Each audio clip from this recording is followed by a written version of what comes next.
Former Manitoba Hydro CEO Grewal pocketed over $880,000 despite only holding the job for a month and a half. An ISIS devotee was convicted of attempted murder for slashing a Surrey bus rider's throat. Immigration Canada has approved over 17,600 applications from foreigners with criminal convictions in the past 11 years. Hello Canada, it's Thursday, July 3rd, and this is the True North Daily Brief. I'm Isaac Lamoureux. And I'm Geoff Knight. We've got you covered with all the news you need to know. Let's discuss the top stories of the day and the True North exclusives you won't hear anywhere else. Former Manitoba Hydro CEO Grewal received over $880,000 in compensation in 2024, despite working only a month and a half before being dismissed in February. The payment, revealed in Manitoba Hydro's annual compensation disclosure, has raised questions about accountability in taxpayer-funded institutions. Grewal's 2024 compensation of $881,177.94 represented a 61% increase from her 2023 salary and more than doubled the earnings of any other Manitoba Hydro employee. Manitoba Hydro confirmed she received the amount in accordance with the terms of the contract she had signed with the board at that time, and emphasized that no severance was issued. The payment followed Grewal's dismissal 2 weeks after she publicly reaffirmed Manitoba Hydro's intention to pursue wind power purchases from private firms, a plan that contradicted the NDP government's stance on public-only energy development. At the time, the minister responsible for Manitoba Hydro, Adrian Sala, rejected the suggestion that the policy dispute led to Grewal's termination, though the timeline of events has drawn scrutiny. Manitoba Hydro's board chair, Ben Graham, said the leadership change followed a 3.5-month assessment initiated when the new NDP-appointed board took office in December. Grewal's ouster came shortly after she stated in a January 30 speech that Manitoba Hydro may require new power sources by 2029, reiterating a 2023 plan to source energy from private wind developers. The board that hired her was appointed by the previous progressive conservative government. So, Geoff, did the Manitoba government fail to hold Manitoba Hydro accountable? And how can taxpayers be reassured something like this won't happen again? Yeah, Isaac, the Manitoba government's handling of this massive payout strongly suggests a failure to hold the Crown Corporation accountable, exposing weaknesses in oversight of taxpayer-funded entities. The payment, a 61% jump from Grewal's 2023 salary and double any other employee's earnings, was justified by Manitoba Hydro as adhering to her contract with no severance added. Yet, the lack of transparency around those terms, especially after her dismissal in February over a policy clash with the NDP government, raises red flags. Minister Adrian Sala's denial of a link to her push for private wind power purchases, which contradicted the NDP's public-only energy stance, clashes with the timing. Her ouster followed a January 30th speech restating this plan, suggesting political interference or a board realignment under new NDP appointees. The board chair Ben Graham's claim of a 3.5-month assessment starting in December, overlapping her hiring by the prior Progressive Conservative board, further hints at a rushed or politicized decision, leaving taxpayers footing an $880,000 bill with little justification. To reassure taxpayers that such an incident won't occur, the government must implement stricter accountability measures. First, mandating public disclosure of executive contracts, including exit clauses, would prevent opaque payouts.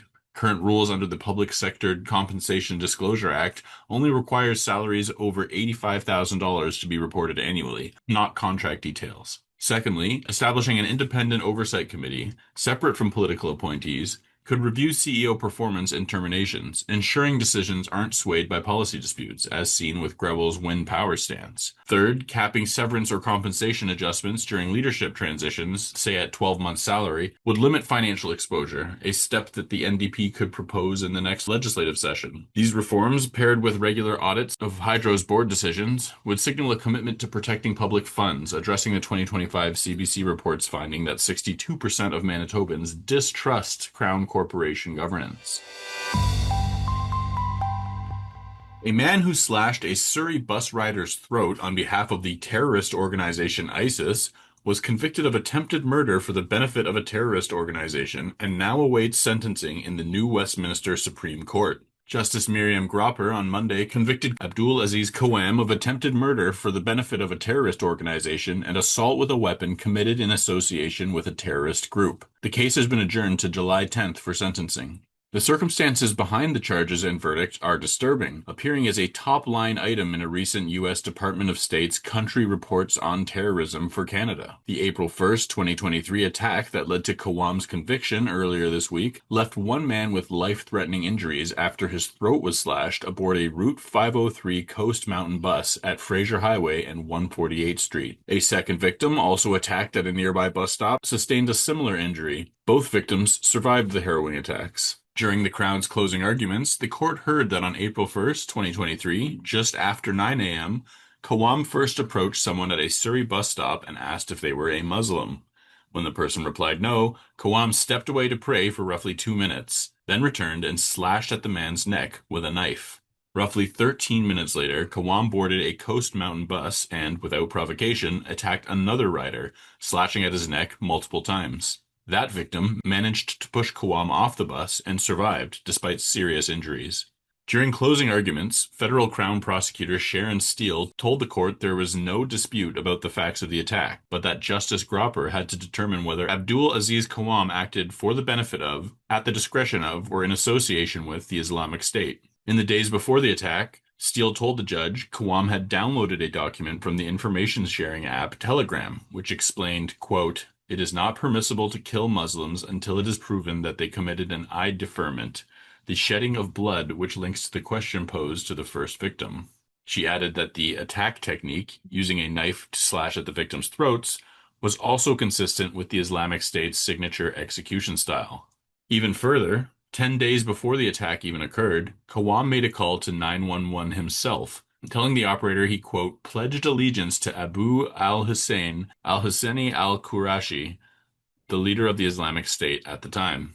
Justice Gropper's decision stayed 2 charges, including aggravated assault for the benefit of a terrorist organization, but still went to verdict for Kawam on the more serious charges of attempted murder with terrorist benefit and assault with a weapon for terrorist benefit. True North will be covering Kawam's sentencing on July 10th. So, Isaac, this is a pretty disturbing case. Why are Islamic-inspired terrorist events becoming more common in Canada? Yeah, Jeff. So there are obviously several factors contributing to the increase in the number of Islamist-inspired attacks or plots in Canada.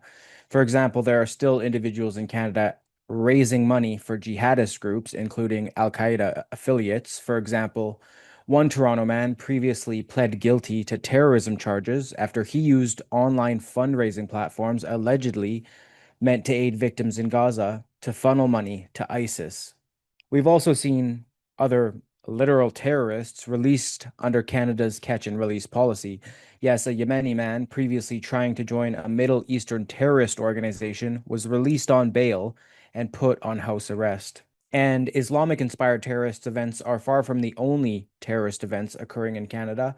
For example, even the new public safety minister, Gary Anandasangri, had to recuse himself from any conversation regarding 2 designated terrorist groups in Sri Lanka due to his personal background and community ties.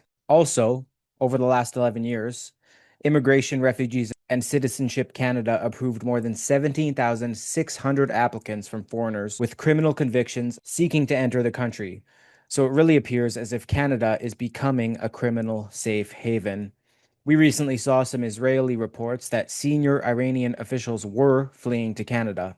In the Surrey bus attack, the assailant downloaded ISIS propaganda instructing that only non-Muslims should be targeted, which is consistent with patterns highlighted by the RCMP and CSIS in recent parliamentary testimony, which noted that self-radicalization over the internet is now the most common pathway to violence. CSIS also reported that in recent years, religious and ideological motivations have surpassed all other forms of extremism as the leading driver of terrorist-related cases in Canada.